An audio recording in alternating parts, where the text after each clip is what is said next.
La canción nacional tuvo para ustedes y para mí tanto y profundo significado. En nuestros discursos lo dijimos.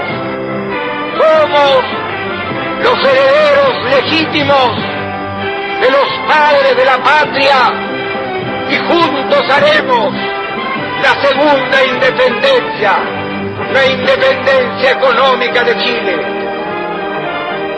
Les pido que se vayan a sus casas con la alegría sana de la limpia victoria alcanzada, y que esta noche, cuando acaricien sus hijos, cuando busquen el descanso, piensen en el mañana duro que tendremos por delante, cuando tengamos que poner más pasión y más cariño para hacer cada vez más grande a Chile y cada vez más justa la vida en nuestra patria. A la lealtad de ustedes responderé con la lealtad independiente del pueblo, con la lealtad del compañero presidente.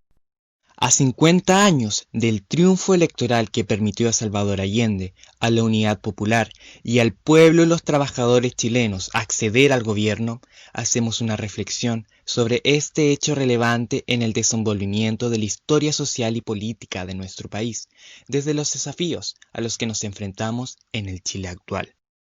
A partir del año 1967 y a consecuencia del fracaso de las políticas reformistas del gobierno demócrata cristiano, se produce un notorio ascenso de las movilizaciones de los trabajadores, pobladores y estudiantes, por mejoras en las condiciones de trabajo y salariales, por viviendas y por reformas en el sistema educacional universitario. En este contexto de crisis y grandes movilizaciones sociales se conforma la Unidad Popular y el programa de gobierno.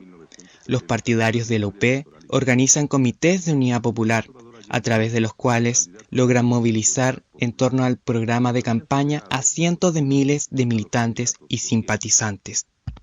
De esta forma, la llegada de Allende a la moneda, por una parte, es producto de la movilización social, por otra, al nivel de unidad política y programática alcanzado por las fuerzas de la izquierda en torno a un programa que recoge las demandas y aspiraciones de amplios sectores de la ciudadanía y a la incapacidad de la derecha de resolver sus disputas internas y presentarse dividida.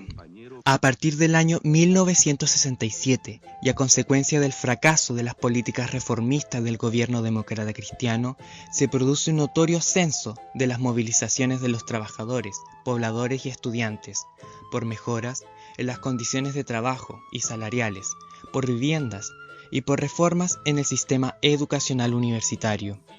En este contexto de crisis y grandes movilizaciones sociales se conforma la Unidad Popular y el programa de gobierno.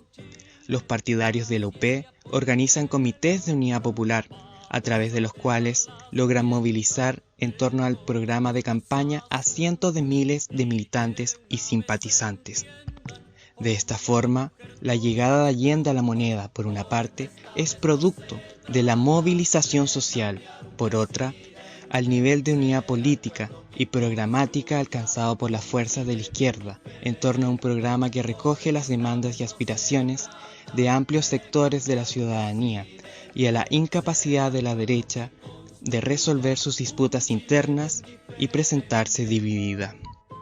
Con la llegada de Allende al gobierno, los trabajadores sintieron que ellos eran parte del proceso, que este no era solo un gobierno más, sino era su gobierno, un gobierno de los trabajadores, y por tanto deberían seguir movilizados para respaldar al presidente y su gabinete frente a los intentos de la derecha por impedir, en un primer momento, que Allende asumiera la presidencia de la nación, y luego, ante los intentos de desestabilizarlo y provocar su caída.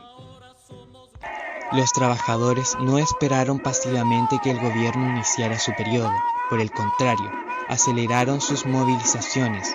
Los trabajadores pensaban que había que proteger al gobierno como una conquista del pueblo, pero sobre todo había que defender y profundizar el proceso de transformación revolucionaria, con los medios que disponían: ocupación de fábricas, manifestaciones en las calles, autodefensa de las poblaciones, tentativas de control obrero y de abastecimiento directo, etc. Una de las grandes propuestas del programa era la constitución del área de propiedad social, constituida a partir de las empresas nacionalizadas. Las grandes minas de cobre, que estaban en manos de grandes multinacionales y del imperialismo norteamericano. De igual forma, se nacionalizaron grandes monopolios industriales y manufactureros, el sistema bancario y de crédito. El área de propiedad social contemplaba un sistema de cogestión y participación directa de los trabajadores. Sin embargo, muchos trabajadores que no formaban parte del área de propiedad social demandaron que se les integrara al sector nacionalizado, pues consideraban que también tenían derecho a participar, conseguir mejores salarios, etc.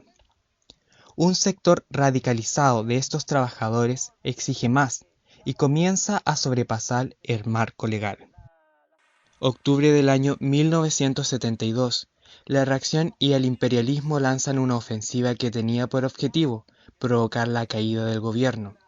El principal sindicato empresarial, la SOFOFA, se lanza en una línea de masas organizando un paro patronal a escala masiva, el bloqueo del país gracias a la huelga de las federaciones y confederaciones de camioneros, y apoyado por profesionales libres, taxistas, médicos, ingenieros, etc. En ese contexto, las limitaciones y las debilidades de la vía legal eran cada día más evidentes. El gobierno en minoría en el Parlamento y frente a una democracia cristiana cada vez más hostil, parecía paralizado. Entonces comenzó a apelar a los militares para mantener el orden e intentar estabilizar la situación conflictiva que vivía el país. La respuesta de los trabajadores fue ocupar más empresas. En algunas los trabajadores iniciaron formas parciales y transitorias de control obrero de la producción, así como ayudar al abastecimiento de las poblaciones de los alrededores. Crean sistemas de transporte colectivo alternativo, etc. Ahí surgieron los cordones industriales, coordinaciones horizontales, territoriales, situadas principalmente en las grandes arterias periféricas de Santiago, pero que también se encontraban, aunque de forma menor, en los principales centros urbanos del país. Así, en todo el país apareció el mismo fenómeno de autoorganización y coordinación territorial, surgido desde la base, gracias al trabajo de los sindicatos y los militantes.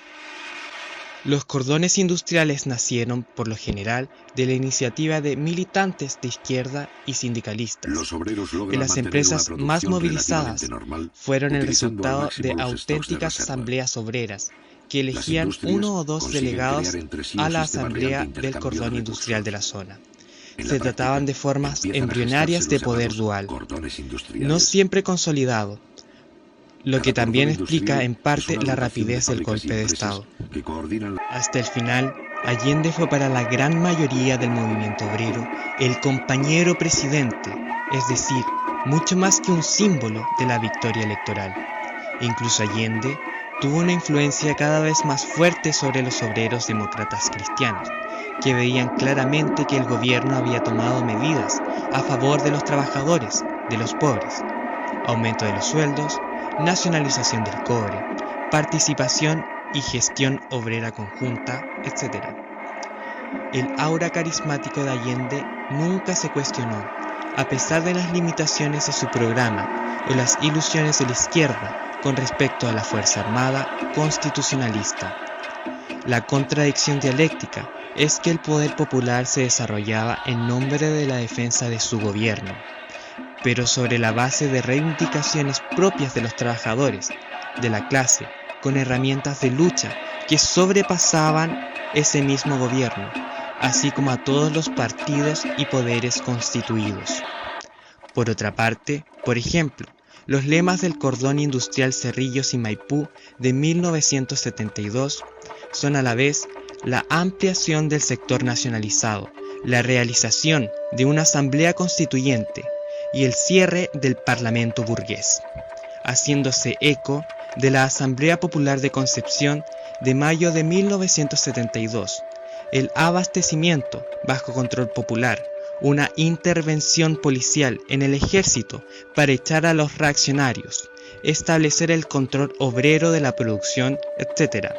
Tenían por lo tanto reivindicaciones que iban mucho más allá del marco político fijado por Allende, pero casi siempre bajo el nombre de la vía chilena al socialismo.